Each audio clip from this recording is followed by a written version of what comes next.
দুই ভাইয়ের আদরের একটি বোন তাই বাইকের মাঝখানে বসিয়ে নিয়ে যাচ্ছে মার্কেটে। আর দুই ভাই তাদের বন্ধুর মতো সম্পর্ক। আর বোনকে বাইকে রেখে দুই ভাই মার্কেটে গেল মার্কেট করতে। এসে দেখতে পেল বোন বাইকের উপর নেই।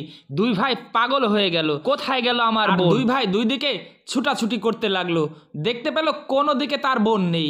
তারপর চলে আসলো এক দোকানে জিজ্ঞাসা করতে, সেখানেও নেই। তারপর পার্কে আসলো, ভাই এখানে কি আমার ছোট্ট একটা বোন আসছিল? বললো না এখানে। ডাব বিক্রেতার কাছে বললো আমার বোনকে আসছিল ছোট্ট একজন এই সাইজের, না আসেনি। তখন দিক বেদিক ছুটাছুটি করছে, কোনো দিকে নাই বোন। তখন আরো দুশ্চিন্তা বেড়ে গেল। আর কল্পনায় দেখতে পেল আমার বোন একবার কিডন্যাপ হয়েছিল। তাহলে কি আবার কিডন্যাপাররা কিডন্যাপ করে নিয়ে গেল আমার বোনকে? হায়, আমার এখন কি হবে? আমার বোনকে যদি কিডন্যাপাররা নিয়ে যায় তাহলে আমি আর ওকে খুঁজে পাবো না। তখন দেখেন দুই ভাই পাগল পাড়া। তখন এক ভাই এসে ডাক দিল, বলল কি পাস নাই? বললো না এখনো পাইনি। এই ভাইকে জিজ্ঞেস করলো, ভাই এই সাইজের একটা মেয়ে দেখেছেন এখানে? বলল না। সবাই দেখেন এখন পাগল পাড়া। তখন দুই ভাই খুঁজতে খুঁজতে দেখেন তখন চোখ গেল তার বোনের দিকে।